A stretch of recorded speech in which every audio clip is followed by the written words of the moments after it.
वर्ष 2024-25 की संशोधित बजट अनुमान और वर्ष 2025-26 के बजट अनुमानों पर मैं अपना वक्तव्य रखता हूं और मैं आशा करता हूं कि जैसे पहले सभी सदस्यों को ध्यान से सुना गया ऐसी मेरी बात को भी सुना जाएगा।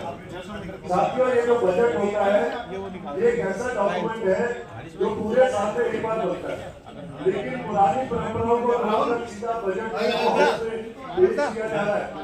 इसमें जो भागीदारी सभी पार्षदों की, जनता की जो होती है, पहले 2 में पेश किया जाता था, कमेटियों में डिस्कस होता था, स्टैंडिंग कमेटी में इसमें बहस होती थी, उसके बाद स्टैंडिंग कमेटी चेयरमैन इसको हाउस में पेश करते थे, फिर सदस्य इस पर बहस करते थे, बहुत सारी चीजें निकल कर आती थी और बजट एक ऐसा डॉक्यूमेंट बनता था कि जिस डॉक्यूमेंट को पूरे साल हमें रिलीजियस किताब की तरह यूज करते थे, अलग अलग जो इसके हेड से उसमें कितना पैसा जाएगा, कैसे जाएगा, उसको डिसाइड करते थे।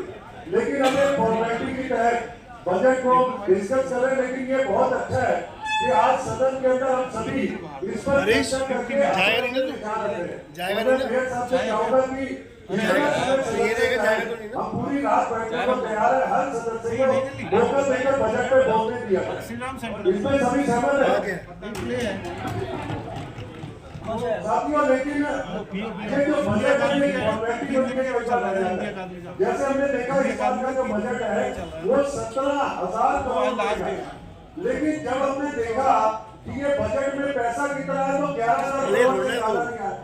तो ये जो 6,000 करोड़ का डेफिसिट है, काम अब तैयार करते हैं 17,000 करोड़ के, पैसा आता है 11,000 करोड़ पे।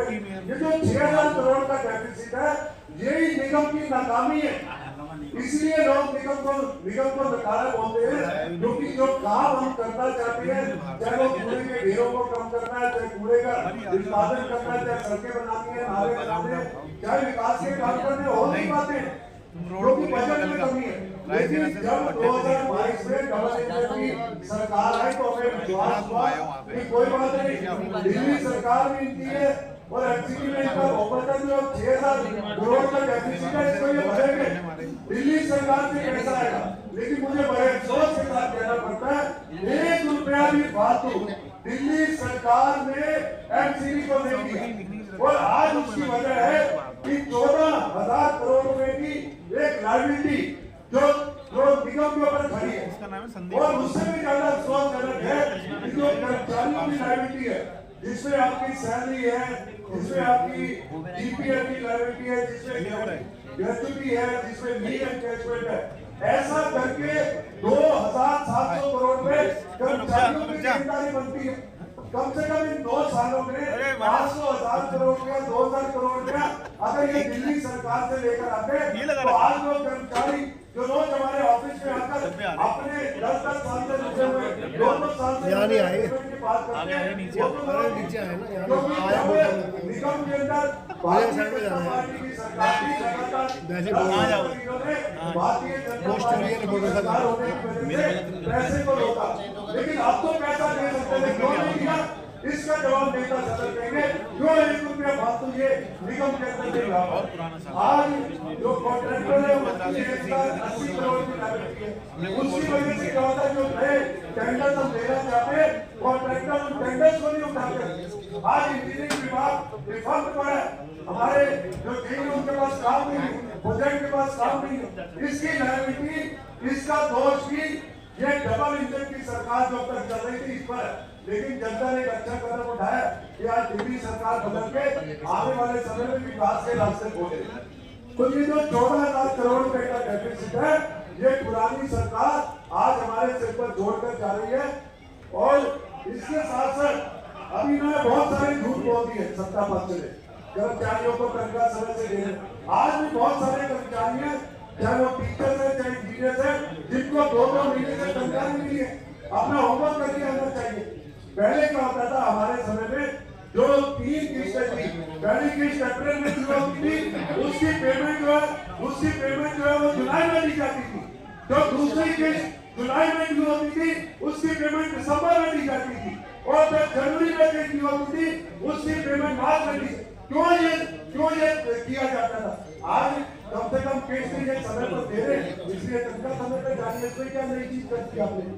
इसके साथ साथ आपने बोला आज से 10,000 कर्मचारियों को हमने पक्का करेंगे। मैं कंक्लूड करूंगा। मैं कहूंगा नेता सदन जब अपना वक्तव्य रखे उन 10,000 कर्मचारियों की लिस्ट भी अपने वक्तव्य के साथ है, क्योंकि पिछले 1 साल से कर्मचारी और हम ढूंढ रहे हैं कि वो कौन से कर्मचारी जो पक्के हुए। सिर्फ झूठ बोलने से दिल्ली की जनता गुमराही होगी। दिल्ली की जनता से अपना निर्णय ले लिए, आप भी अपने झूठ को बदलो और इस झूठ को बार बार मत बोलो। एक और इन्होंने झूठ बोला जो बीबीसी कर्मचारियों के लिए था, वो बेचारे कई सालों से संघर्ष कर रहे थे। हम भी अपने समय पर जो राज्य सरकार को लिखते थे कि डीबीसी कर्मचारियों की जो पोस्ट है ये झूठ किया 3200 कर्मचारी। एनडीए पार्कों के जो मालिक थे जिसके में जुड़ों के वहां से 1200 कर्मचारी उठा के एनडीएस रद्द कर दिए।